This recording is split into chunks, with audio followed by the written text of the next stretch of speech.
Man, thank you for the assist.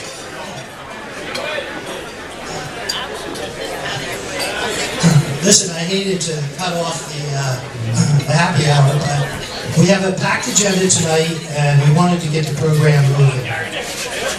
Welcome, everyone. It's an amazing crowd, and for an amazing honoree, for an amazing cause. This year's Guidance Center awardee is Larry Pepper, who has been on our board for 51 years.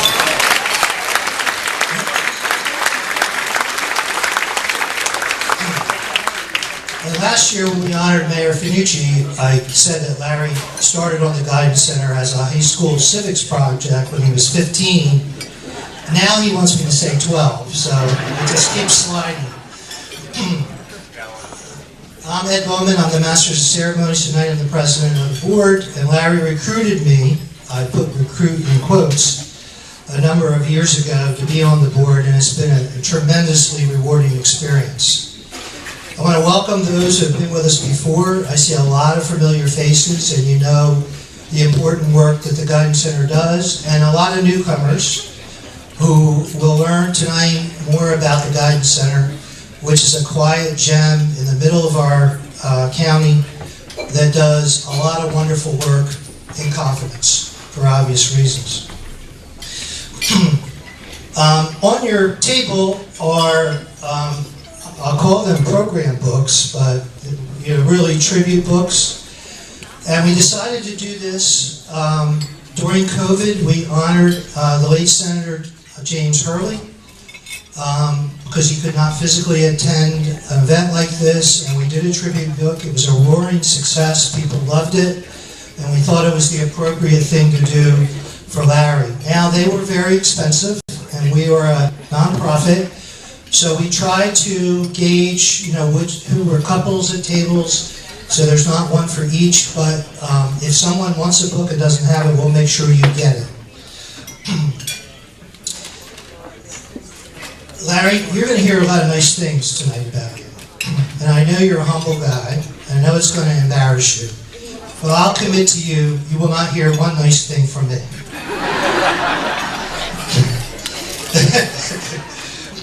Yeah, 51 years is a long time, but Larry's been married 56 years. He's been a lawyer with his law firm, Gruccio Pepper, for 51 years. He was a founding member of the Hendricks House board, and they're here tonight in force. That was in 1993, I think, Hendricks House was founded. Decades-long member of the board at Inspira. Decades-long involvement with St. Augustine Prep. And a 40-year board member at Cumberland Mutual Fire Insurance Company, who is out here in force tonight, and my employer. So it's safe to say that Larry has a serious commitment problem. One of those long-standing relationships is his partnership with Jim Gruccio, who is, where's Jim? Over there. And I was, round of applause.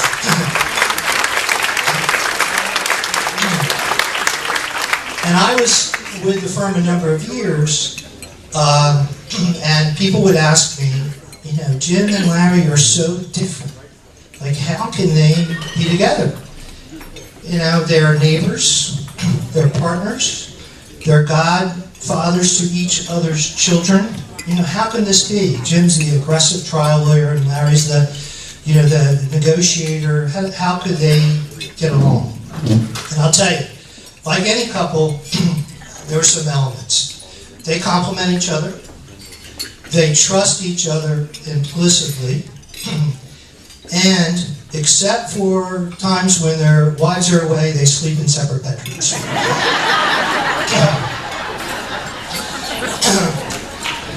But in addition to all those things, one of the things that binds Jim and Larry together is their deep Catholic faith.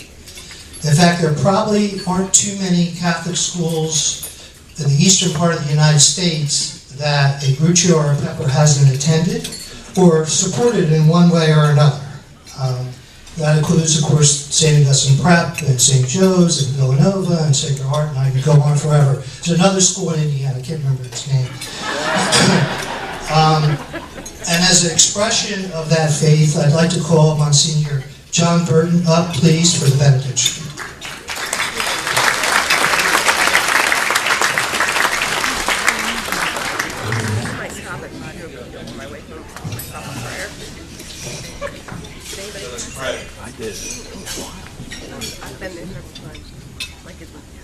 Most loving God, a poet once said that no man is an island.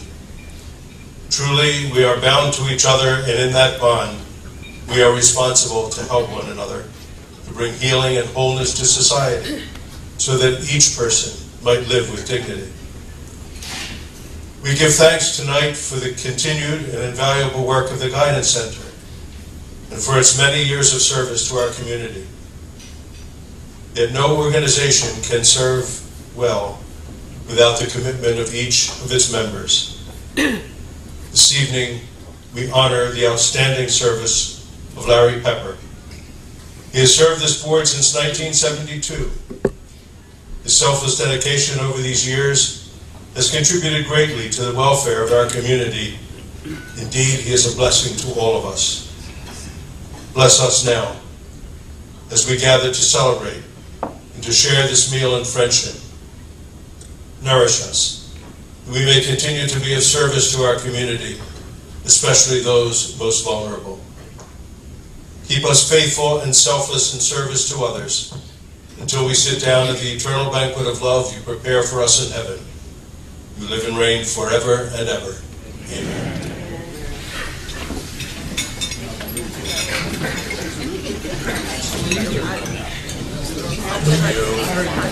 So the order of business tonight, when dinner comes out, we'll just let everyone have some fellowship, and while you're eating your salad, I'll continue with some thoughts, and then we'll take a break for dinner.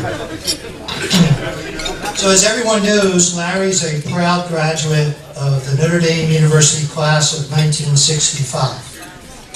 I'd like to propose a little game tonight. Every time you hear Notre Dame mentioned, I would like to say take a drink, but that's probably not appropriate. So I was searching for some reward for the winner, and somebody's going to have to keep track. I need a volunteer to keep track. So I thought we have some lovely pictures up here of the pepper tree at Notre Dame. And Lynn gave this to Larry a number of years ago. It's a beautiful tree. It's a beautiful photograph. I'd like you to come take a look at it at some point of the evening. So the only thing I can think of is the winner will get an all-expenses-paid trip to South Bend to visit the pepper tree in February. And Steve Darcy's going to pay. Where's Steve? Where's Steve at? Somewhere in the... Steve, you don't get out for free. You know that, don't you?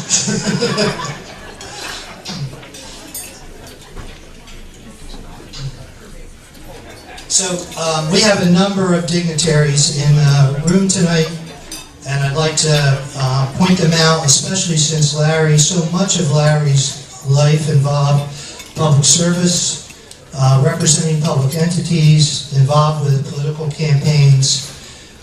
If I forget anybody, just shout, you'd shout at me. Last year I forgot my own dad, so it's very possible. So first is Senator Michael Testa, Jr. He's here tonight. And Senator Testa is going to have a few words later on. Mayor Anthony Finucci, who was our honoree last year. And one thing Larry said, I don't care what happens, I got to beat Finucci. So I think it's really close, Mayor.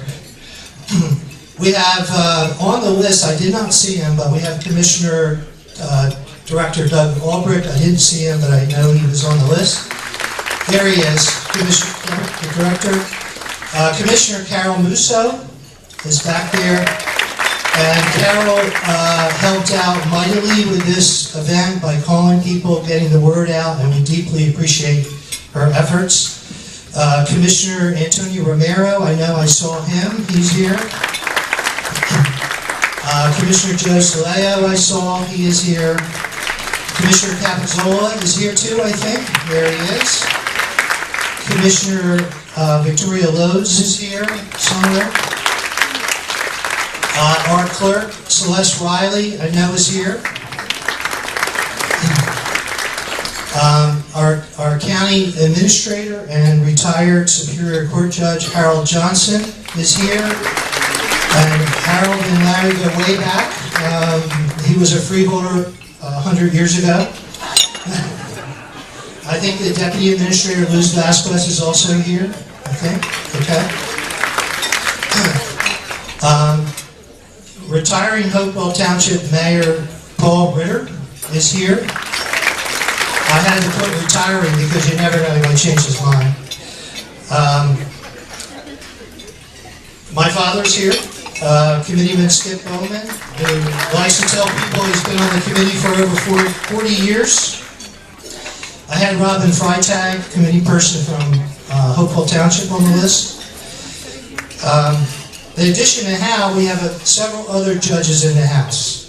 We have former prosecutor and retired Judge Art Marchand, who is also a freeholder, and two judges who practiced with Larry. We have Corky Giovinazzi, who was a workers' comp judge after a long career in practice, and the Honorable George Curio, who is the assignment judge for Listeners 15. And I didn't see him, but Nick Celta was on the list, Senator Celta. There he is. And I think Claire Miller also was obviously a former freeholder that worked with Larry for years and now works with him on the Cumberland Mutual Board. And finally, Jim Sorrow, who was a freeholder when Larry was county chairman, and those were some interesting days. Where's Jim? So, Larry's favorite pastime, I don't think there's any question, is watching Notre Dame football. I don't think anybody would argue that. His second favorite pastime is eating well. It's hard to find a restaurant that Larry has not visited at some time or another. So because that is such a fond hobby of Larry, I'm going to let everybody eat.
your seat, please. I'm not sure. I'm not gonna make that commitment.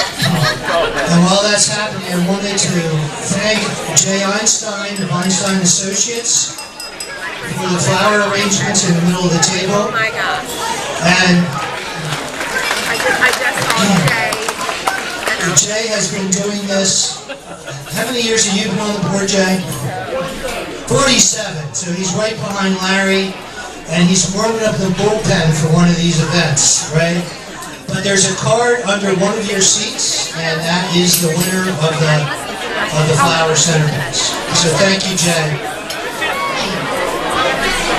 And again, if I could have your attention, please.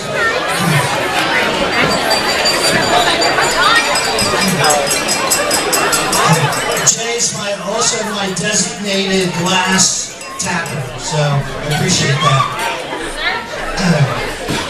And I was making introductions earlier. I always miss somebody. It's inevitable, especially in a group this size. But I can't believe I did this because it's a testament to the fact that Larry, although he's been a lifelong Republican, has many, many friends who are Democrats, and that is Ed Stammen is in the room, one of Larry's old friends.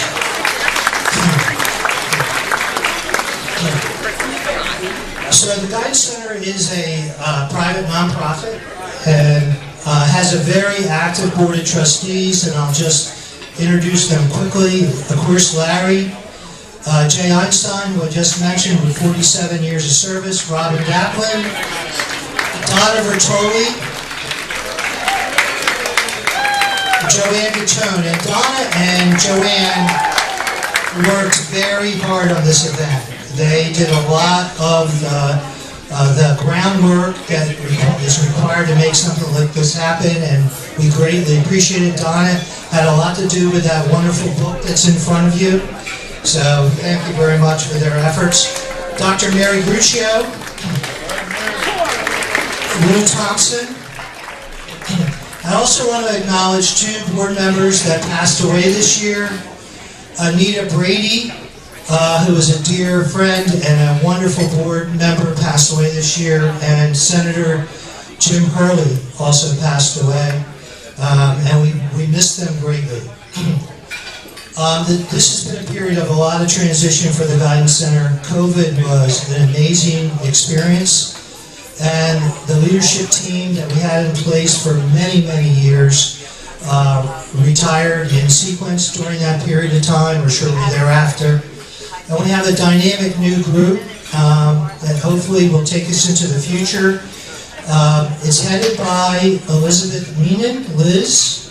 She's over here, and Liz, despite being the executive director, was secretary, receptionist, spreadsheet maintainer for this event. Certainly not within her job description, but we greatly appreciate it. Right, Barbara Marciano is our CFO, Sandra Donnelly, our head of HR, and Tanika Ravello is our clinical director, and you're going to hear from her and Liz in just a little bit. I also want to acknowledge our legacy management team who came out to support the event tonight and worked with Larry for a number of years. Dieter Hoverman, who was with the agency for 50 years, and many of those years as executive director. Dr. Josephine White, who was with the agency for 41 years. George Lobiondo, who was a board member for 9 years and then 10 years as the HR director, and was responsible for converting us to electronic medical records, which was a huge undertaking. Dr. George Peory was with us for 22 years as our medical director. And Dave Bartels, who was our CFO for approximately 11 years after a career in private industry. I also want to thank George Perez, as always. George, thank you so much for being here. George lends a touch of class to everything he touches, and we greatly appreciate it. And Bart Feldman from TNF Camera, who is taking pictures tonight. Thank you, Bart. I also want to thank Newfield Bank. They are the event sponsor, and Newfield Bank has been our partner in this mission for many, many years. And as Larry can tell you, through some very dark times, when we weren't sure we could make payroll before my time, in the early days of the agency, Newfield Bank was there. Their CEO, John Borelli, is here, one of our former honorees, and his whole Newfield Bank team, and we thank you very much. And lastly in the thank yous is the Dream Team.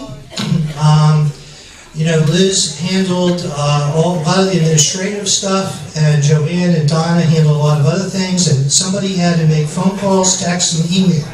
And the Dream Team is Jody Arata, Carol Musso, and Christy DiLeonardo. And probably 3/4 of you in the room got a phone call, a text, and an email from all three of them to be here tonight. So we thank you very much for what you did.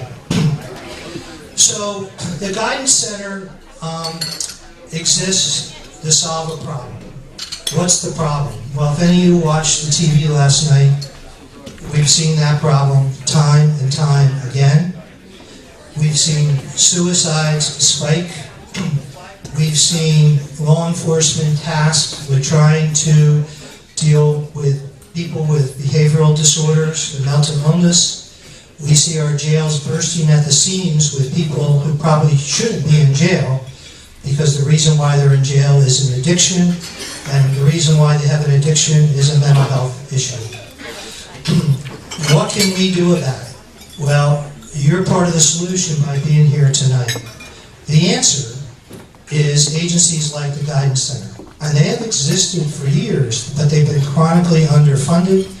The Guidance Center does everything from outpatient to crisis to residential programs for people who can't live independently, and those people would otherwise be on the street. A wide variety of programs, and you're going to hear about a couple of the newer programs tonight that are designed to help law enforcement and the justice system deal with mental illness. So to tell you a little bit about the answer, I want to bring up Liz Meenan, the Executive Director of the Guidance Center.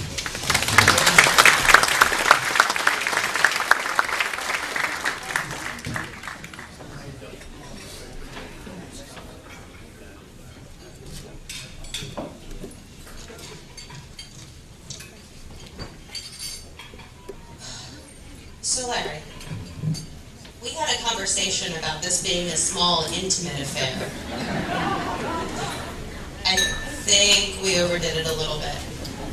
But honestly, I mean, looking out and the amount of support that this community has for you is just amazing. And truly, it is so representative of what I've experienced since coming to Cumberland County. This county shows up for each other in ways I have never seen before in New Jersey. Everybody is all in, all the time, ready to wrap each other up with support. And when we say, hey, we want to celebrate someone who's done a tremendous amount of work for this community, everyone's here. You're busting the door down before it's even time to party. And it's amazing. So as much as Larry, you're about family and community, tonight I want to talk about how the Guidance Center is about the community and how we're here to help lift you up and help support our most vulnerable individuals in Cumberland County. So I want to thank again our sponsors, Newfield National Bank. Thank you so much for your commitment as our community event sponsor. It's always great to see you out. We've also had some great partnerships this year. We've been able to partner with Ocean First Bank for a flex spending grant that's providing us the opportunity to provide enhanced trauma-informed care services to our clients, as well as provide opportunities for employee engagement. As we know, we all need engagement. We all need a little bit of balance in work life. And we need to make sure that everybody's well cared for. One of our biggest partners this year and into the future has been with the prosecutor's office. So since December of 2021, we've had the great privilege of partnering with the prosecutor's office, the Attorney General, and our state and local law enforcement to provide the Arrive Together program. And if you haven't yet heard, Arrive Together is a co-responder model where we have a trained psychiatric screener travel in an unmarked car with an officer into the community, and we respond to each of them for any behavioral health calls called into 911. Instead of individuals getting pulled up by police or taken out by ambulance, our professionals and our officers go out to engage to make sure that they have the resources that they need.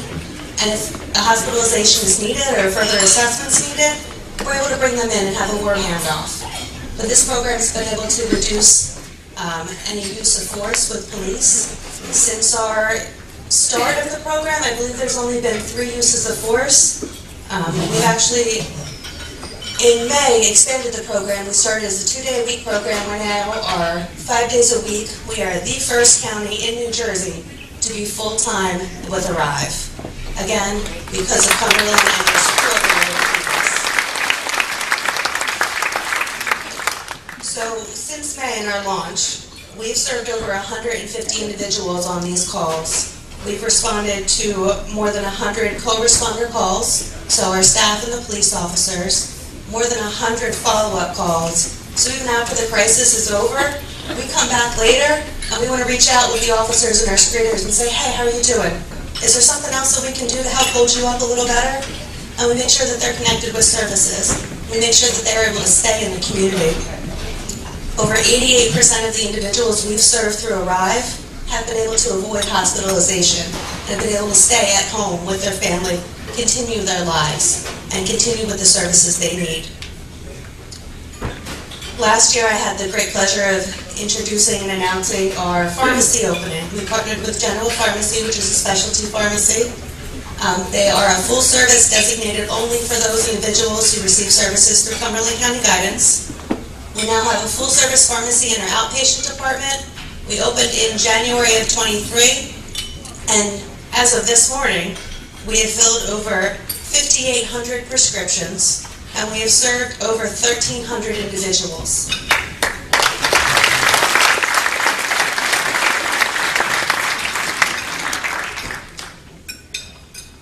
So that's 1,300 of the total 4,200 individuals we've served in this past calendar year. And we're just getting started with General. We're looking forward to their continued engagement. With our continued partnership with the prosecutor's office, as you may have seen in a recent press release, I'm excited to share as a sub-grantee award the Project Redirect. So the prosecutor's office talked to us early this year about a wonderful grant opportunity where we can partner together to help divert individuals who are targeted, who are in the municipal courts for low threshold crimes. So together we're going to work to identify those individuals who do not need legal charges, who do not need to serve jail time, but who need mental health services. So we're going to work together to divert around 150 individuals annually from criminal charges and get them into the services that they need so they can stay well and continue to be well in their community.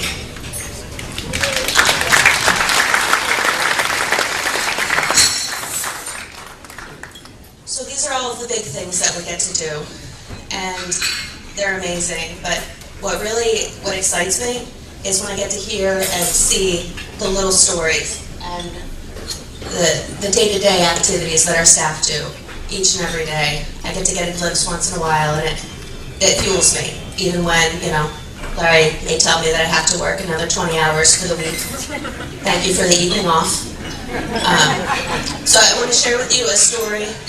I'm going to pay for that later, right? Yeah, okay. So I want to share a story about Mr. B. So Mr. B was quite literally delivered to the guidance center. I happened to be at the front door, welcomed him in, and the driver backed away and scurried to his vehicle. Mr. B is an older gentleman. He came in carrying a blanket that was quite well worn. He had no bags.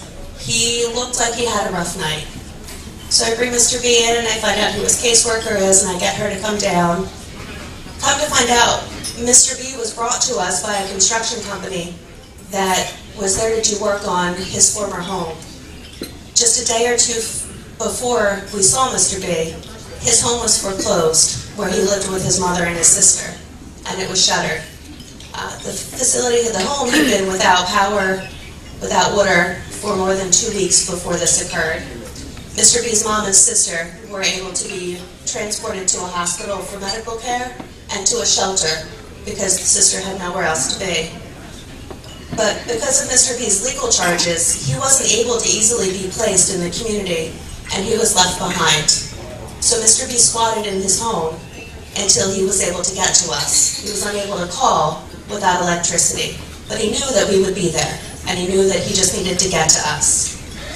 So our staff did an amazing job that day, and they took Mr. B out, and they called around all of the community. They were armed with gift cards and client assistance funds. And by a miracle and their amazing skill, they were able to find housing for Mr. B that day, so he had a place to sleep at night, and he had a place where he could call home and that was safe, and we could make sure that he had clothing and food and access to medications, because we know when we have those things, we're able to stay well. It's those little things, which are huge things, truly, when we think about it. It is an absolute amazing feat that our staff were able to pull off that day and secure housing for him. I wish every activity and every engagement could go so smoothly. So, keeping that in mind, I want to introduce you to a few of the individuals who serve the 4,000 Mr. B's that we work with every year. So I have a table of our wonderful staff in the back who are going to hate me tomorrow. Please stand up. So the individuals we have here today are from our residence and CSS programs. Thank you, ladies. These women are in the back nodding yes, that's what they did with Mr. B because that's our job, Liz. That's what we're supposed to do. But it's amazing. And not everybody, when you're in the field, really appreciates the amazing work that we do because that's what we're supposed to do. But ladies, I need to thank you because what you do each day is truly amazing and it is an act of love. So I thank you for all the work that you do.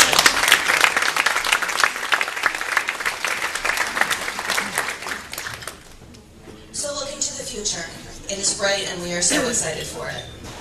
We have a great opportunity ahead of us. The agency is responding to the Division of Mental Health and Addiction Services RFP, a request for proposal, for mobile response teams that will go out to respond to all of the 988 calls. So 988 is like the 911 for mental health. So we will be applying for this grant, and we hope to extend this passion and our amazing community. We hope to extend that out to serve also Cape May and Atlantic counties, so we can help wrap those individuals up in the care and with the same passion that we see here in Cumberland County. I would love to see your support. If you want to talk about what you could do to help support us with this initiative, please find me or one of the other lovely ladies with pink high heels on tonight. I'm going to be glad to talk to you. I swear, it's not going to cost you a dime. All right? So with that, I would love to introduce our Clinical Operations Officer, Danica Ravello, to talk a little more about our services.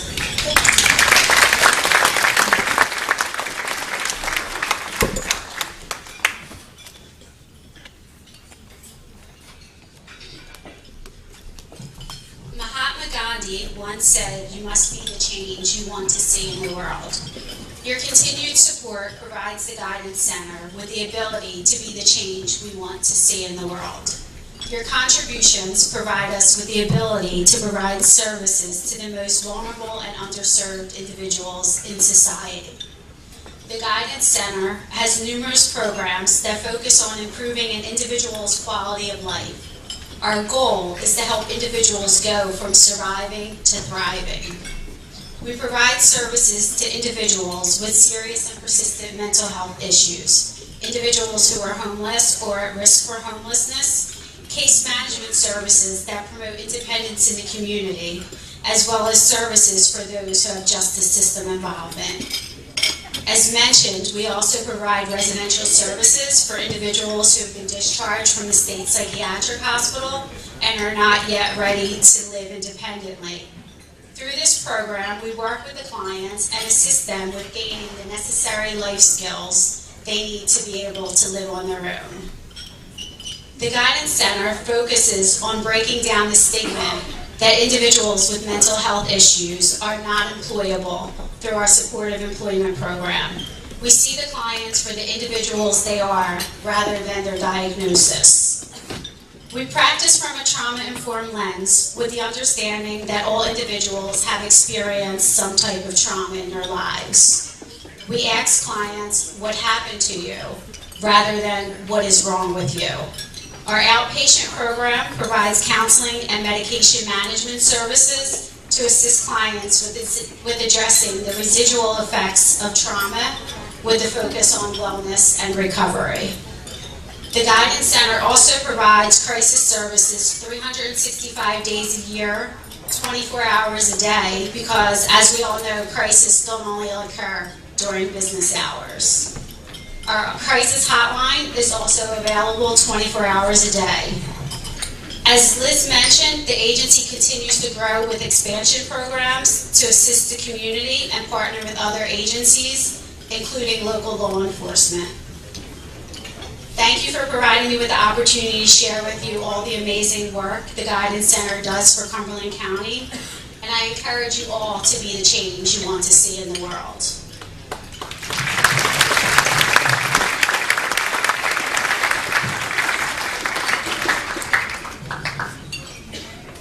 Thank you, Liz and Danica.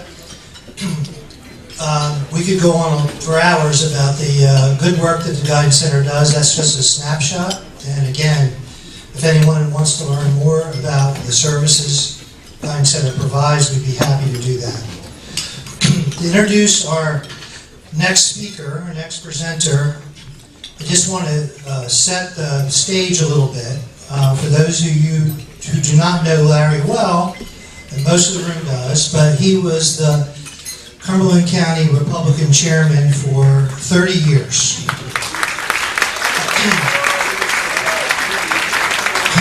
And he had some remarkable experiences in that time. He experienced some wonderful highs and some lows in that time. We'll talk about those. But Larry has an incredible array of pictures. He has pictures with Presidents Ford, Reagan, I believe both Bushes, Governors Keene, Whitman, and Christie. Of course, very instrumental in the career of Congressman Lobiondo, who is on vacation and couldn't be here tonight. And now is a confidant of our current Congressman Van Drew, who also couldn't be here. Apparently there's some business going on in Washington, I hear. And then there's the state senators, Cafiro, Senator Selta's here tonight, and of course his dear friend Jim Hurley. But I had to tell you, he is amazed and so proud of the success that the Republican Party has had in South Jersey in the last couple of years. Astounding, really. But with all that, his most prized possession is his picture with Lou Holtz. So I guess Notre Dame always wins out. So I'd like to introduce the architect and the leader of that amazing success, Senator Michael Testa Jr.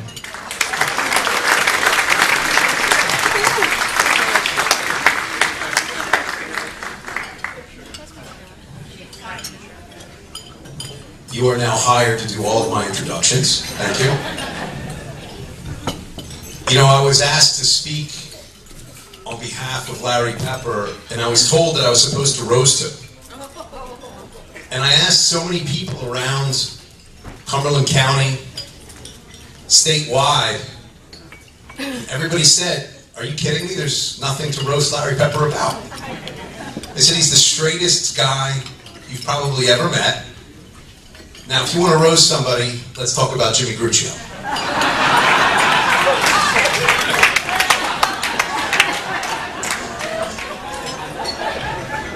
And I have to say, my style is probably a whole lot more like Jimmy's than it is Larry's. So, nothing but respect, Jimmy. I mean that. But you look at the history of Larry Pepper, especially as it pertains to the Cumberland County Republican Party.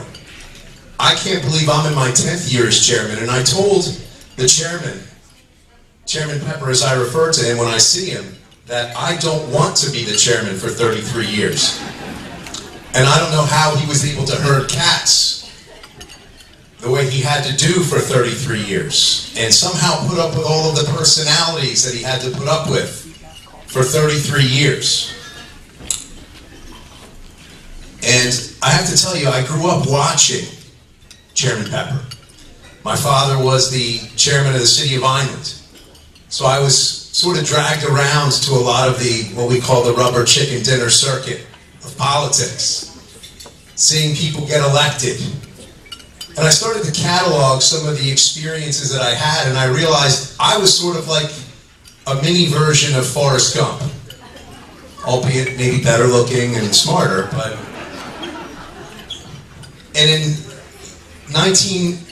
think about this, when in his re-election campaign, we were at the North Italy Hall. And for those that know me, I love pinball. And I'm playing pinball, and Governor Kane is coming to the North Italy Hall, and I'm on a good game for a kid who was 8 years old at the time or so. And somebody said, "Hey kid, you gotta stop playing pinball, the governor's coming in." I said, "But hey, I'm only on my second ball." And this is a true story. And I look back and think, there's a picture of me, my father, and Governor Kane in 1985, and that was because of Larry Pepper. That was why Governor Kane was in Vineland, New Jersey. Fast forward to October of 1992. I was sort of the Alex P. Keaton of Vineland High School, for those that get that reference. The very young Republican in high schools, you know, stuffing envelopes and making sure that Republican literature is getting out. And right in downtown Vineland on Landis Avenue, I had a second row seat to meet President George H.W. Bush. And that was because of Larry Pepper. I look back and I say, Vineland was on the map, not only in New Jersey, but nationally because of Larry Pepper. And I always said, you know what? I think one day I'm going to get involved in politics. And maybe one day, if I'm lucky enough and the timing is right, I'll get to become the chairman. The only thing that I wanted to do differently than Larry is win.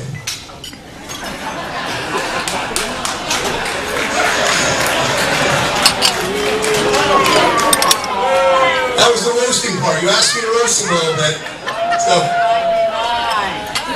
there was some groans there, but I've been the beneficiary of having the tides change and sort of the red wave be in my favor and behind me. And I have to tell you, you know, the only reason I get to stand here as the county chairman and as the senator is because I get to stand on the shoulders of giants, much like Larry Pepper. And having that team that he had right in his office,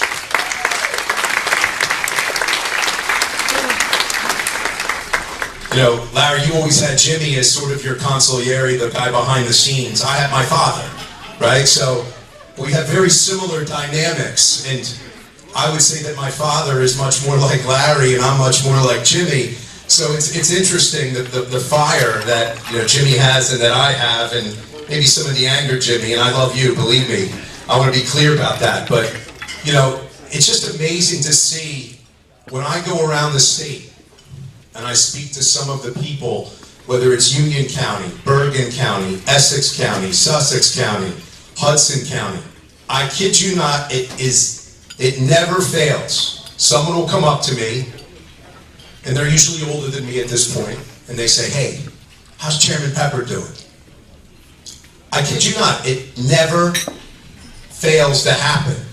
And when you look through that book, and I got to talk to Pep a little bit, obviously I know his daughters better than I know Pep, but I see the testimonies that are in that book. And as I said to Pep, I'm one of the few geeks that actually reads that book on the table. You can't believe how many lives that Larry Pepper has touched and touched positively. And, you know, Lou Holtz, I didn't go to Notre Dame, I went to the Notre Dame of the East Coast, that's called Villanova.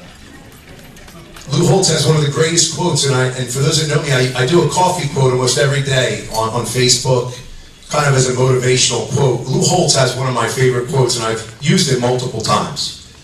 And he says that the good Lord gave you two eyes in the front of your head so that you don't constantly look back at your mistakes. And I think that if we all really were looking forward and forward-looking, and as it pertains to the Guidance Center and how someone like Larry Pepper has shaped really the entire county and has touched all of our lives and so many lives, and the ripple effect that he has had, not only for Cumberland County and South Jersey, but all of New Jersey and nationally on the political scene, we'll realize what a gem we've had all along.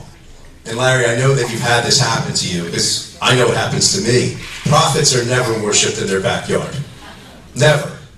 But like I said, when I go to all of the counties throughout the state, he is one of the most beloved chairmen and men involved in politics, not just because of the Republican politics that he's been involved in, but because of who he is as a man, who he is as a family man. Everybody knows him, and I can tell you, I know I can't say this about me, there isn't a bad word said about him by anybody.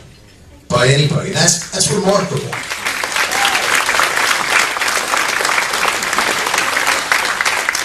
And I'd be remiss if I didn't recognize my English teacher, Joanne Gattone, back there, who was always extremely helpful to the Republican Party all those years, and Larry's niece, Carlene, who's always been there for the Republican Party as well. I mean, your family tree, not only in your absolute blood family, but in your blood and political family, is absolutely remarkable, and our hat goes off to you.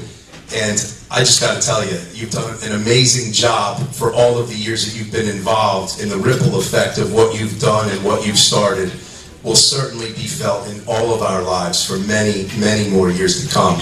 I'm here to say thank you, Larry. I really am. Thank you.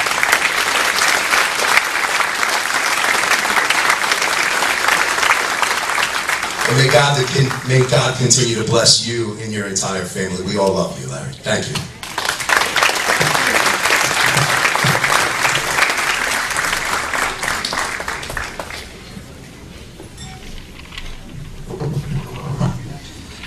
Thank you, Senator. It's really kind of, yeah, Senator, there is a proclamation here for you, Larry. There's also, while we're on the proclamations, there's a joint legislative commendation. There's a proclamation from the county clerk. The mayor's going to be up in a second. There may be some more. But I didn't know what Senator Testa was going to say. It's kind of hard to imagine how the guy gets elected, isn't it? You know, it's like he just fumbles around up here. It doesn't get any smoother, does it? He's just remarkable, but you know, it really, I have to say, I want to respond to that in a second. I had an experience. I went into Larry's office as a young lawyer, and I said something disparaging about somebody. And Larry said to me, he says nice things about you. And oh my God, I felt so horrible. And I'll never forget it, right? And one thing, as I introduced the next speaker, I was a young lawyer and I was trailing behind Larry to these various meetings. And he was solicitor to this, solicitor to that, and I was the litigator, so there was some kind of a litigation going on. And I would watch how he would navigate the politics of the situation. And one time we were going home in the car and there was an incident, and he said, "You never embarrass anybody. Right? If you want to get something done, embarrassment is not the way to do it." And at the end of the day, we want to do the right thing, right? And in Mayor Finucci, I think we have another politician like that. The idea is to get the job done and do the right thing. And with that, I'd like to bring up Mayor Finucci to say a few words.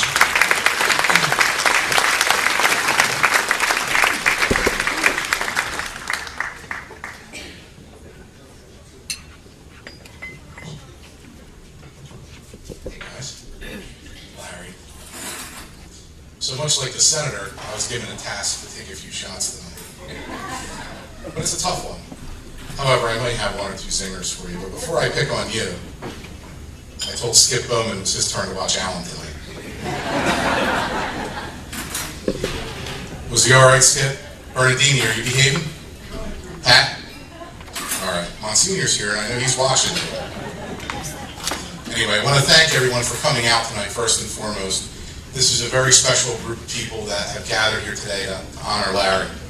You know, we talk about the political career Larry's had, and frankly, we've all known Larry's a very strong conservative and a great Republican over the years, but I don't know, I think when it comes to Catholic stuff and schools, you might be a bipartisan guy. You're the only guy that could put this many prep guys in a room that's a Sacred Heart guy.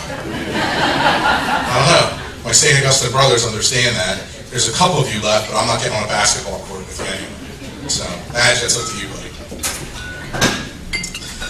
A lot of rivalries between St. Augustine and Sacred Heart over the years, but I have to say that so many of my friends that have gone through Sacred Heart High School, Sacred Heart Grammar School, and of course St. Mary's for myself and St. Augustine, there's a special bond with our people. You know, it was a love-hate relationship when we were kids, and now it's all love.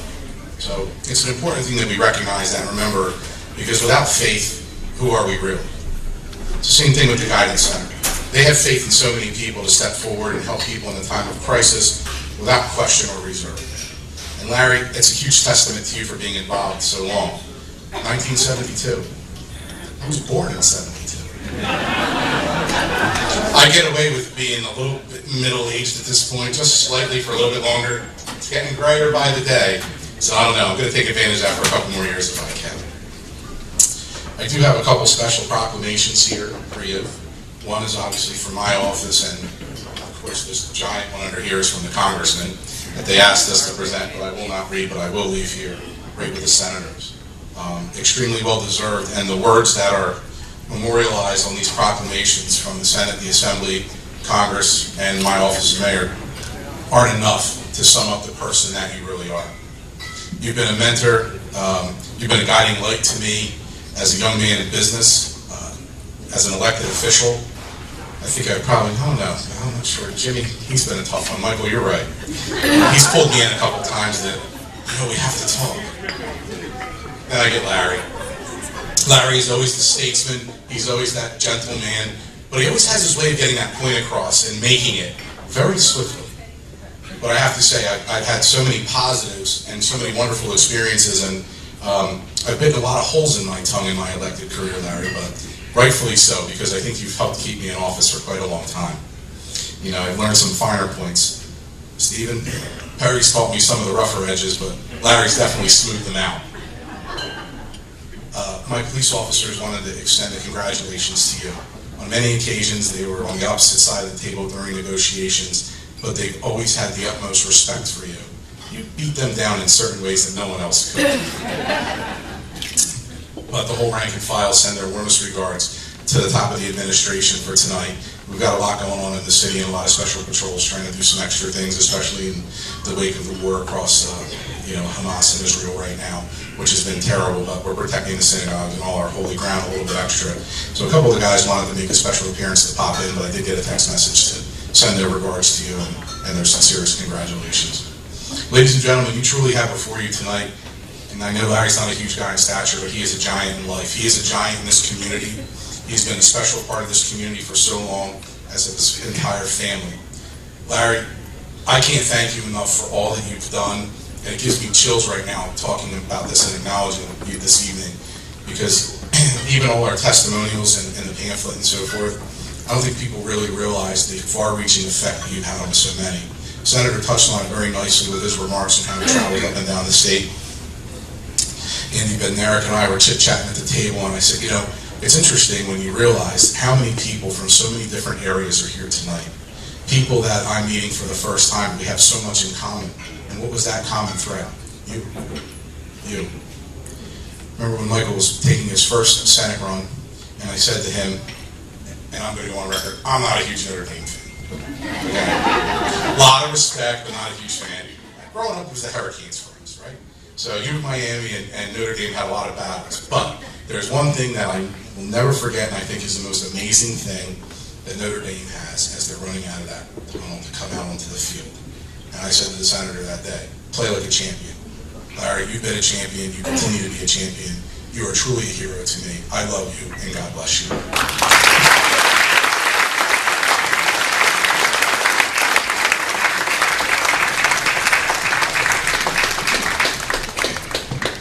Thank you very much, Mayor.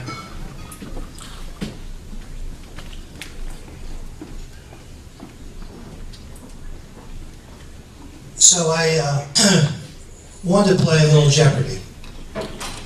You know, Larry has an incredible reputation for hard work. And having worked with him for 15, 16 years, I can attest to the fact that for Larry, working part-time was 12 hours. Because that's a half a day, right?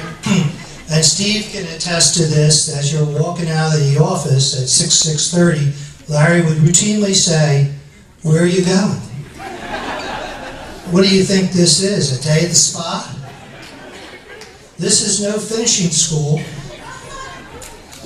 So, a tremendous workaholic, and I mean, I don't say that in a negative way because he was passionate about his clients.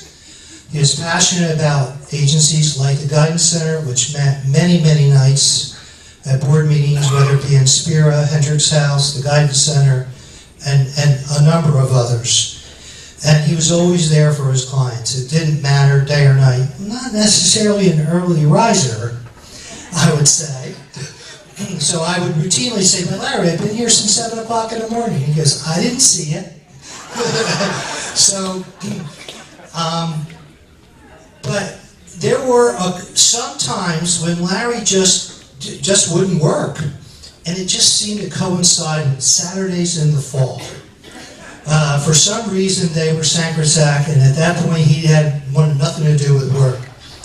And it's that Notre Dame thing. So I was talking to Paul Ritter this morning, and he was talking about the Notre Dame addiction a little bit. And I told him some stories, one of which I'll share when I introduce Paul. And he just didn't think they were odd, right? Because he shares that addiction. But the one thing I would say is, many of you are familiar with the Four Horsemen, of course, the biblical Four Horsemen, but there's the Four Horsemen in Notre Dame legend, right? And for Larry, the Four Horsemen are God, country, family, and Notre Dame. And his family is incredibly important to him.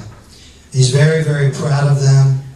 And over the years, he's made many sacrifices for them, but the one who's made the most sacrifice to get Larry to where he's been is Lynn. And a dear friend of Lynn and Larry's,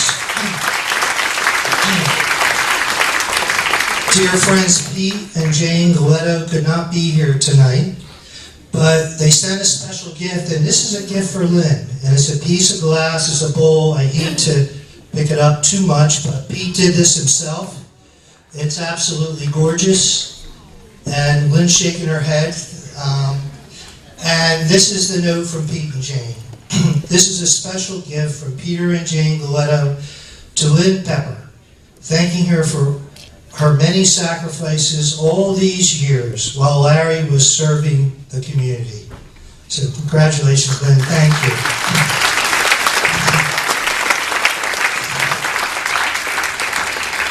And representing the family tonight, I'd like to ask Lori King to come up.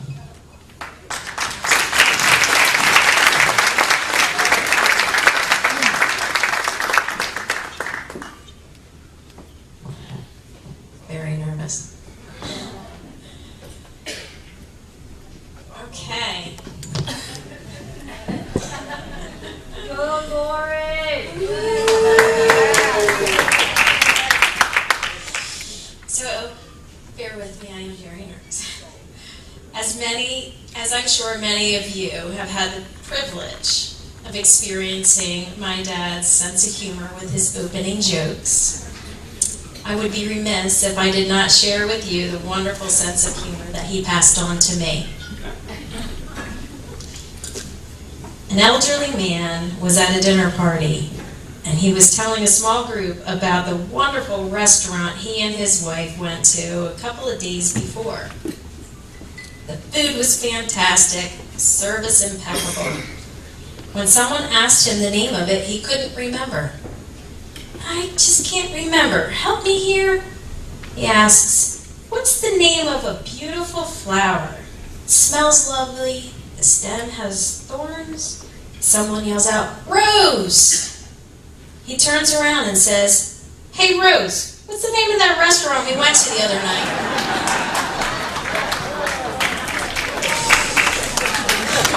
For you, Dad. Well, let me start with his greatest love, next to God, my mom, and us as family, Notre Dame. When graduating the University of Notre Dame, the faculty, staff, and educators encourage their students to bring the values of a Holy Cross education taught to them to wherever they end up in the world. These values are of mind, heart, zeal, family, and hope. Our mind is to seek understanding by integrating faith and reason. Our heart is meant to discern our personal vocation in service to the church and the world. Zeal fuels our desire to offer our gifts for the good of all people. A family is the community we embrace around us throughout our lives. Hope is the trust that we have in the cross and the promise of eternal life in God's kingdom. When my dad came home as a graduate of his beloved alma mater, where he lived the motto, God, country, Notre Dame, the most important lesson he took home was, go back and do something for your community. You had the privilege to receive an education at Our Lady's University. You owe something to your community. Don't just go home and work. Get involved. Make your community a better place for all. This is what he did. He wholeheartedly jumped in. My entire life, he has been living a life of service to all, living the values of mind, heart, zeal, family, and hope. He gives freely and tirelessly to our family, making sure we are loved and cared for, as well as for our community. I have many memories of us as a family attending many Republican picnics, fundraisers like the penny auction at St. Augustine Prep, pasta dinners at our parish. I have many memories of him coming home for dinner after work to eat with the family, and then head back out to the meetings for the Guidance Center, the hospital board, the Gregor Mendel Committee, the Hendricks House. I have many memories of our Sundays growing up, starting our day honoring God at Mass together, where I would watch him pray so intently. This is where I learned how beautiful and important our faith is. And following our first stop, we would always then spend our Sundays with our extended family at my grandparents' house for our Italian Sunday dinners, a tradition he still carries on with us now, passing it on to his grandkids. Faith, family, loyalty, and tradition. My dad. When you ask him why mental health, his response, every family is affected by it. When he had the opportunity to get involved, he made sure he was involved in what he believes in. His compassion for others is what drives him to continue to give back to these wonderful community organizations who help our neighbors in need, living his faith. He has shown the finest example of Christian leadership. To quote my sister, he has continuously modeled for our family, how to live a life driven by honesty and strong moral principles. He has lived his life guided by his faith. My father has and continues to make sacrifices for the betterment of our family and his community without ever expecting anything in return. To quote my brother, He has done this quietly, with sacrifice, without complaint, always walking before us, showing the way. Yes, my father is a great man, but more importantly, my father is a great father. Our Catholic faith teaches us to live a life of beatitude. The best way to sum this up is the two great commandments. Love your God with all your heart, with all your soul, with all your mind, and with all your strength. And love your neighbor as yourself. My dad definitely does this, which is why he has been chosen to be honored here this evening, and I am abundantly blessed to have him as my dad. I love you, and I'm very proud of you. Congratulations.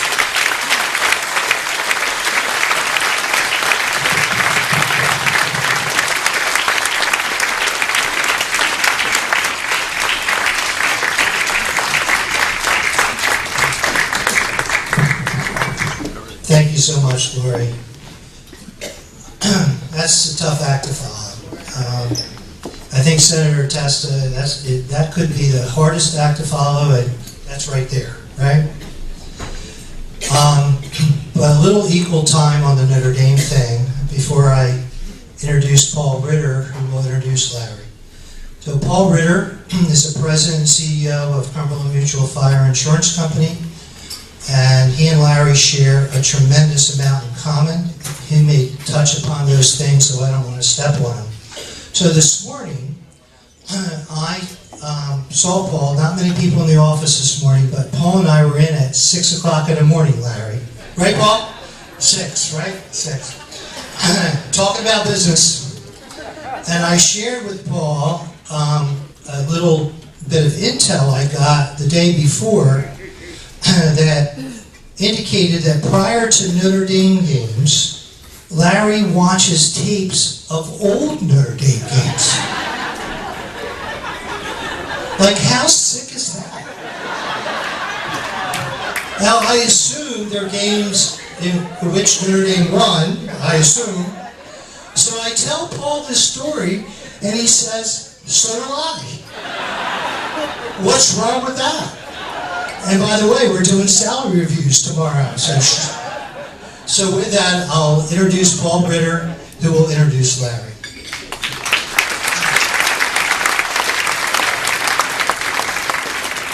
Thanks a lot, Ed.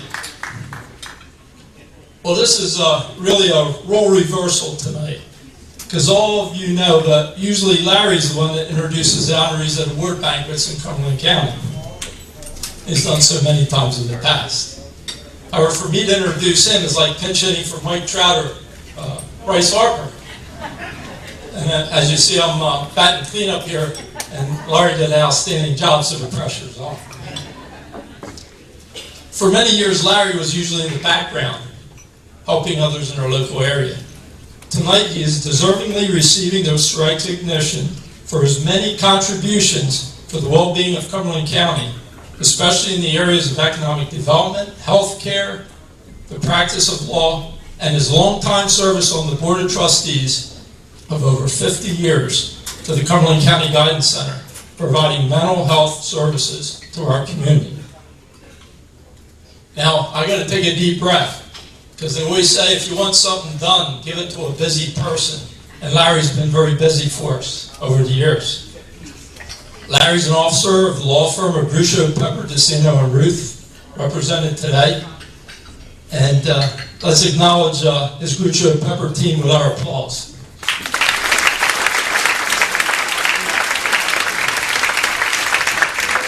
Now, as Ed said, everybody start counting how many times Notre Dame is mentioned now.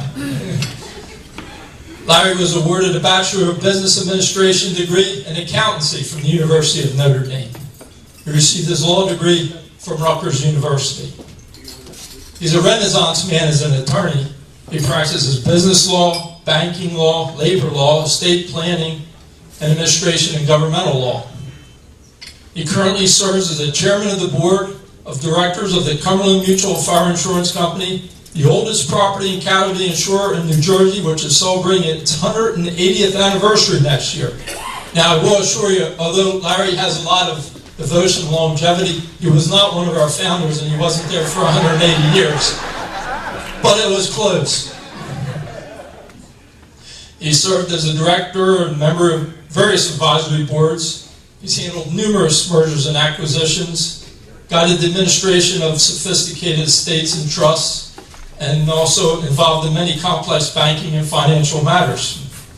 He was labor counsel to numerous counties and municipalities in South Jersey, extensive experience in collective bargaining, mediation, fact-finding, arbitration, and unfair practice proceedings. Well known throughout South Jersey for his counsel when it came to labor issues. You gotta take a breath because we're still going on. Larry served as prosecutor of the city of Vineland and its first assistant city solicitor, counsel of the Vineland Industrial Commission, Vineland Economic Development Corporation, and he was very integral in the development of Vineland Industrial Park, which is serving and providing many jobs to the Vineland area to this day. He also served as solicitor for the Cumberland County Sewage Authority, general counsel of the New Jersey Expressway Authority, responsible for legal counsel for the Atlantic City Expressway, and also the Atlantic City International Airport. So anytime you fly down to Florida in the middle of the winter, think of Larry. He was part of the reason you could get down there. He's been active in numerous civic, cultural, and charitable organizations beyond his career. He's a member of the Board of Trustees and a founder of the Hendricks House, which provides substance abuse treatment to our area. Past member of the Board of Trustees of Newcomb Foundation, chairman of the Board of Trustees South Jersey Healthcare Foundation, past member of the Board of Trustees of Inspira Health Network. He also served on the Inspira's Audit and Compliance Committee. And I'm not done yet. It's just amazing what this man has done during his career and his return here from Notre Dame to contribute to his community. I'd be remiss not mentioning Larry's activities in New Jersey political circles. Served as Cumberland County Republican chairman for over 30 years. Was elected to delegate to the Republican National Conventions and attended 4 separate occasions where he attended the conventions where we elected presidents. His successor, Senator Michael Testa, is in the House today, giving special support to Larry on such a special night. And Larry is very proud of what Senator Testa has done with our party over the last few years.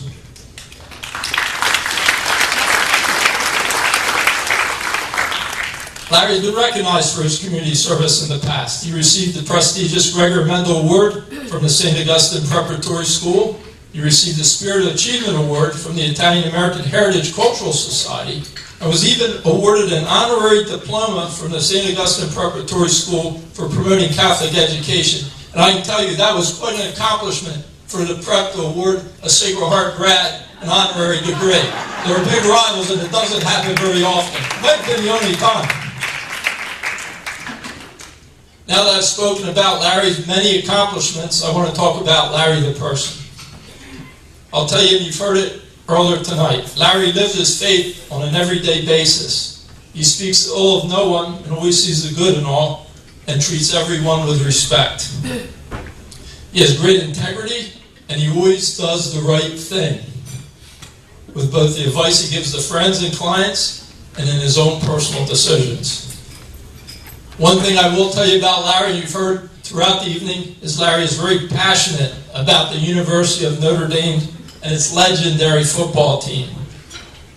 In Larry's den are pictures of 3 U.S. presidents, other elected officials, and I think there's even a picture of the Pope in there.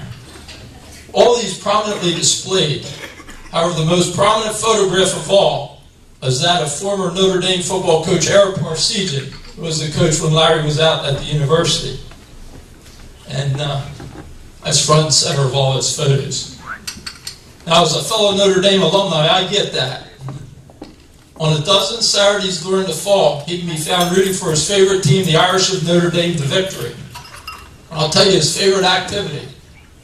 He enjoys walking the Notre Dame campus with Lynn on game day, where he can be found eating a bratwurst under the shadow of the Golden Dome while listening to the band play the Notre Dame Victory March. That's about as close to Norvina you're going to find. As was said earlier, there was a sign over the entrance of the Basilica at Notre Dame that says, God, Country, and Notre Dame. Larry exemplifies that motto along with family. They're the 4 touchstones of his life. Now, one of Larry's favorite activities, and it was mentioned before, is Sunday dinner. As any Italian American knows, that's a wonderful fusion of family and food, and Larry loves great food. Now you can picture the family sitting around the table, sharing each other's company, with some pasta, meatballs, sausage, brajol, tomato gravy, and a nice glass of wine. His wife Lynn has been so very supportive of him throughout his career, enabling him to be involved with these many activities, and took him away from the home many nights, along with the support of his children, their spouses, and his grandchildren, who he's very proud of. A tremendous hard worker, he can be found on his office working for Grucho Pepper on every non-Notre Dame Saturday during the year, devotedly for his clients. Larry's a friend to everyone, so his clients become friends, and his friends become clients over the years. He has a rare business sense as an attorney, where he utilizes pragmatism to reach a goal, and he operates thinking like a business person with his Notre Dame undergraduate business degree to try to come up with ways for a business to be successful, his clients to be successful, which provides employment opportunities in the county. And his approach to law has made him a very successful business attorney throughout his career. He's forged relationships on both sides of the political spectrum: governors, senators, congressmen, and local officials. And he's been valuable to assisting our community with the various issues and projects and concerns that have come along through the years. And finally, personally, Larry has been a mentor, a role model, and an inspiration to me, like a brother, in how I've conducted my business career, my personal life over the years. I know he's done the same for many of you in the community. Finally, I'd like to thank you, Larry, for all your contributions to make our community a much better place to work, live, and raise a family. And one final thought, Larry, go Irish. Come on up here.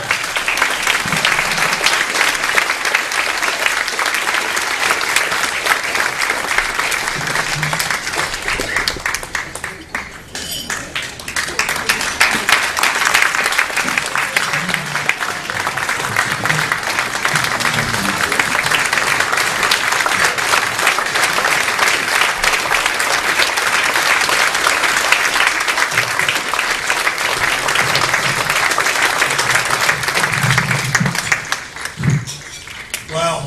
I can't believe this is all 4 million about me. I know who everyone was talking about. I'm not sure that I recognize the person. But sincerely, I want to thank everyone for being here this evening.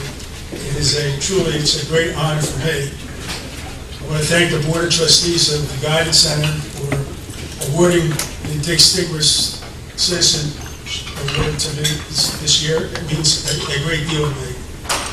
I'm going to thank I got to do a lot of thank yous here. I want to thank the Development Committee, the members of the board, every member of the board of the Guidance Center made this a successful event, and I want to thank everyone for doing that. And Joe recognized that he said that the three friends, well, I call them the three amigos, Jody, Tristan DiLeonardo, and Carol Russo, who volunteered their time. They're not members of the board. They just volunteered their time to work and make sure people were aware of this event. The work being done at the Guidance Center is more important than ever. And Ed touched upon it a bit in his remarks. The event that took place last night in Maine is a real signal of that. Mental health is a real problem. What happened there, and it's amazing to me, I don't like to get involved in the political parts of this, but how they could have put somebody in a mental health facility for a couple of weeks and then release that person, not taking his guns. I mean, how does this happen? I mean, the logistics between government agencies, for law enforcement agencies, has got to be improved. because that should just not happen. That person should not be on the street with a gun. And you see what happened as a result of that. But mental health, as it is also mentioned, really mental health does affect, at one time or another, every family gets bit by the bite of a mental health issue. It's just what happens in families. There's issues. The world is tough today. Mental health is very important. That's why the work at the Guidance Center is so very, very important. And the work that's done at the Guidance Center is done by a professional staff, and you heard from some of that professional staff this evening. And we're proud of the work that they're doing. We've got a new team on board. We're confident that they're going to lead the Guidance Center in the future to continue to do good quality mental health care work in our community. You know, but it's been mentioned, I've been a trustee of the Guidance Center for 51 years. Well, I think back over those years. When I first went to the Guidance Center, it really was a relatively small agency, 51 years ago, 1972. But one of the first opportunities I had, suddenly I became the president. And one of the first tasks I had was designating a new executive director. And that person was Dieter Hoverman. And Dieter Hoverman was our executive director until just a couple of years ago. And over that period of time, that little agency grew and expanded and gave added items of mental health help that we could give to the community. And that's all as a result of the leadership of Dieter Hoferman. He's here this evening, and I want to recognize Dieter for an outstanding work.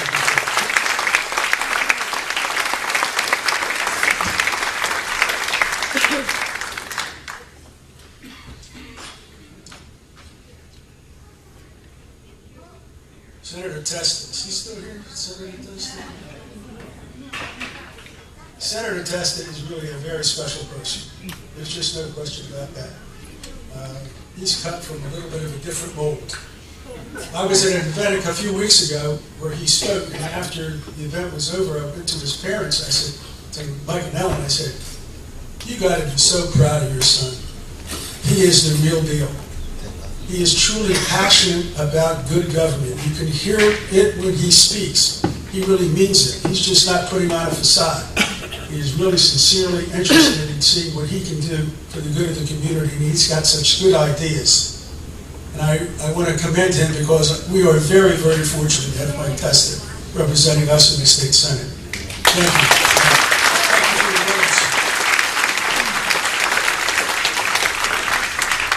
I also want to thank Mayor Finucci. Now you learned, I guess, tonight that I have an honorary degree to the prep. That's how I speak under the...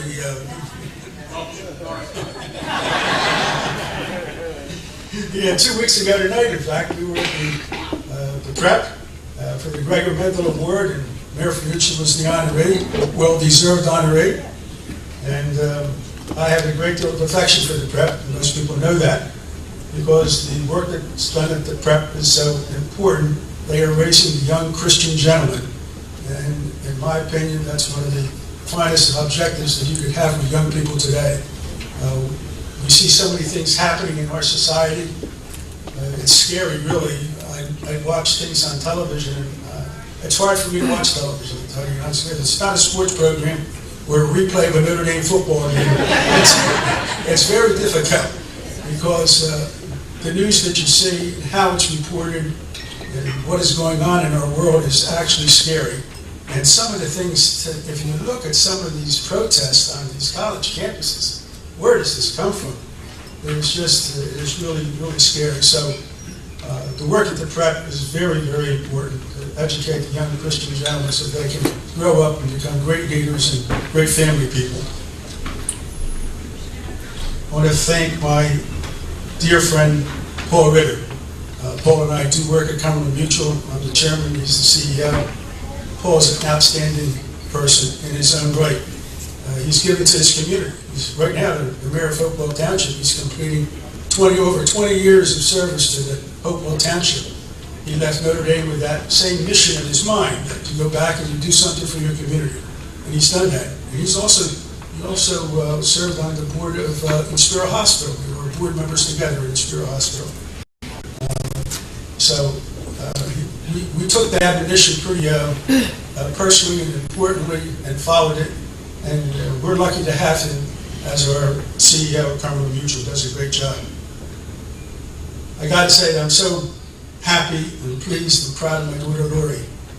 The words she's spoke tonight mean so much to me. I love her dearly, and I want to thank her. And that's not to let her brother or sister behind, because I was also able to see this magazine that they published. I thought a magazine doesn't look like a program. Usually you get a little program when you come to one of these dinners. Well, it's did something a little bit differently here, and it's quite a book, and a lot of nice words spoken by all my children. And it touches my heart, makes me feel very good. And I love my children very, very, very much. You know, there's one word I think that defines me this evening. That word is fortunate. I was very fortunate at the outset. I was born into a wonderful family. My mother, Atalina, who lived till she was 107.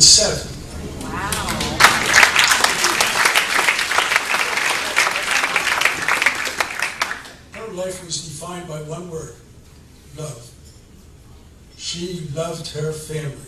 Each and every day, her life was always about her family and how much she loved her family. She was generous with her family.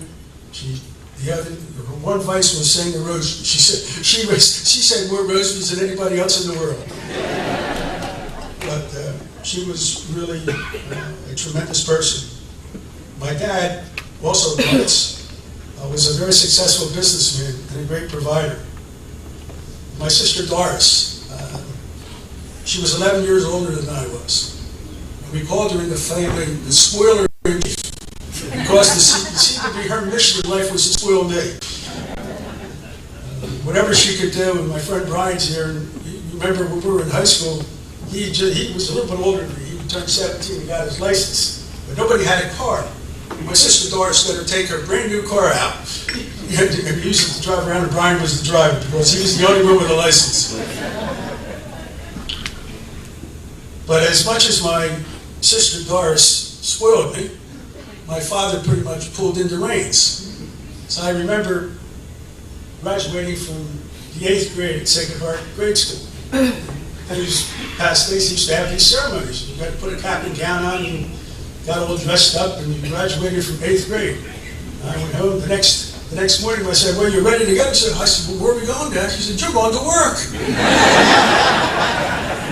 So he put me in the car and drove me over to our company, Venice Maid. At the time when I started to work, it was $1 an hour.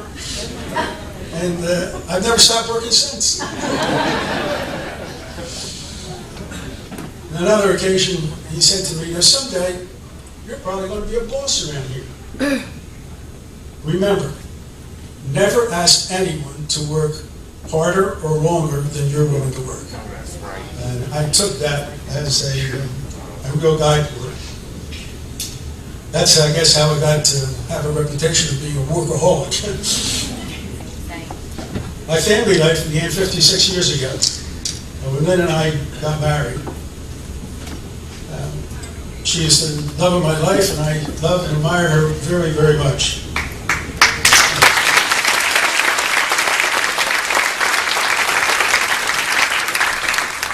A few weeks ago, I came home, walked into the kitchen. There was stuff all over the kitchen, and she's walking around my back. I said, "What are you doing?" She says, "Well, I'm trying to have something special for Sunday dinner, because all the kids will be here, so I wanted to make something special." I said, "You're crazy," but the Sunday dinner tradition is really one that began with my mother. As was mentioned, we had the Italian, and Lynn and I got married, and Lynn, after my mother started to taper down a little bit, and Lynn took it over. And Sunday dinners have been an integral part of our lives. It really means so much to us. And I'm so proud, because I know some of my grandchildren think that those Sunday dinners were very special to them as well. And they're certainly special to us, and they still are, and we still continue the tradition as much as we can, although Our grandchildren now are all over. We have grandchildren in Oklahoma and South Carolina and New York and they're all over. It's a little bit more difficult because the grandchildren are worried about their business. But family is the centerpiece of our lives. We have outstanding children. We love them dearly. And they were very lucky. They married great spouses. So we really got a bonus. We have just a great family situation. 9 grandchildren we love very much. Over the years, Lynn really made it possible for me to do everything that I do. There's no doubt that really she's the foundation of the people who our kids have become and who our grandchildren have become, because she's the person who's at the heart of the family. And I've said this before, that she's the center of attraction, and we all know that, and we love her for it. You know, the program that was distributed this evening is really something special. I've never seen anything like it. It was embargoed. I never saw it. In fact, I'm just getting through a few of the pages now. I'm going to enjoy looking at it very carefully, but what I've seen, the remarks, they're so gracious and heartwarming. They make me feel so good and so happy and so proud. And I thank you also very, very much for that. Donna Vertoli has got to be recognized because she's everything.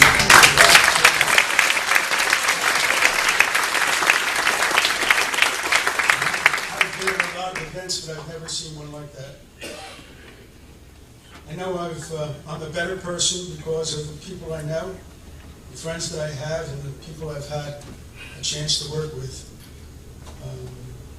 The people I work with, it was mentioned about Jim Bruccio. Well, Jim Bruccio and I have been partners for 50 years, a little over 50 years. And he's a dear friend, a good person, and I want to recognize him and the members of our law firm staff who are here this evening. They're just great people. I love them all.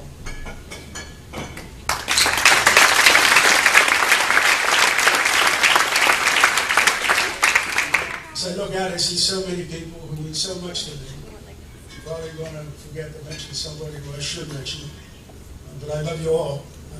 I thank you all for coming.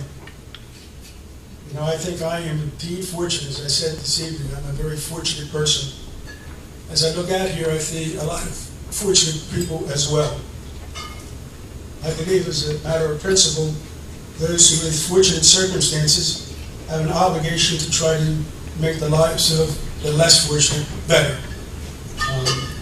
So I encourage you to be involved in your community, support your community, as you did this evening. I want to thank you so much for supporting the work at the Guidance Center by being here tonight. And more particularly, I want to thank you for honoring me by your presence here tonight. Thank you so very much.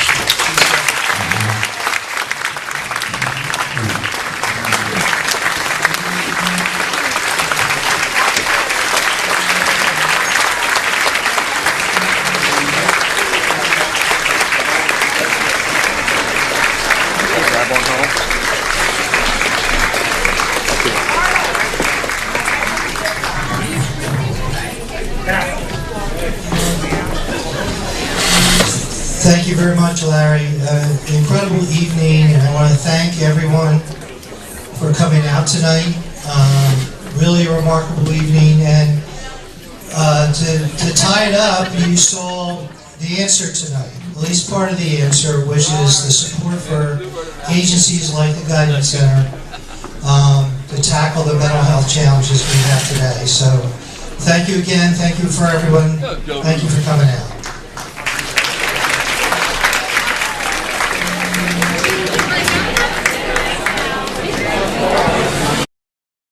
This has been a QBC television production, in association with our partners and sponsors. QBC broadcasts on Comcast Cable Channel 22, and live streams its programming on Facebook and YouTube.